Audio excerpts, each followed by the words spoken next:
पाऊस सुरू व्हायच्या अगोदर हे सगळं कसं करतील मग आलं पाहिजे पण आधीच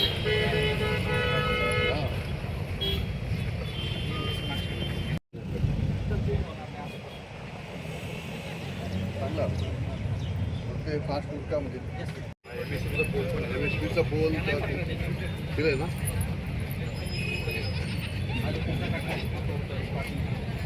तो मागता त्याला टच केला तो बस चांगला तो पेस वाढेल तेवढा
गेले कित्येक दिवस प्रलंबित असणारा श्रीराम पुलाचं काम आता अंतिम टप्प्यात आलेलं आहे।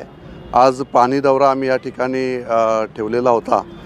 त्या दरम्यान आज आता देवांग साहेब आहेत PWDचे, आम्ही सगळे पदाधिकारी या ठिकाणी आहेत। एक 8 दिवसामध्ये उर्वरित काम जे आहे ते या ठिकाणी पूर्ण केलं जाईल आणि त्यानंतर हा लवकरात लवकर हा श्रीराम पूल हा नवीन या वास्तूचं आपण लोकार्पण करून या ठिकाणी जनतेसाठी हा पूल प्रवासासाठी खुला करण्यात येईल। आपण पाहता या पुलाचा आता दोन्ही बाजूला आपण या ठिकाणी पाथवे या ठिकाणी दिलेला आहे जाण्या येण्यासाठी आणि त्यामध्ये जी लाईन आहे या लाईननी आपण त्या ठिकाणी 2 लाईन या ठिकाणी सुरू करण्यात येणार आहेत। मग पलीकडचा जुना ब्रिज असेल आणि नवीन ब्रिज असं दोन्ही ब्रिज या ठिकाणी सुरू झाल्यानंतर जी कर्जतची मेन समस्या आत्तापर्यंत जी या ठिकाणी ट्रॅफिकची होत आहे की हा एक बॉटल त्या ठिकाणी रोड तयार झाल्यामुळे या ठिकाणी मोठी समस्या प्रत्येक वेळेला या ठिकाणी फ्रायडे सॅटर्डे संडे येणारे टुरिस्ट या ठिकाणी मोठ्या प्रमाणात कर्जतला पर्यटक येत असतात आणि त्या दरम्यान मोठी ट्रॅफिक या ठिकाणी समस्या होत असते।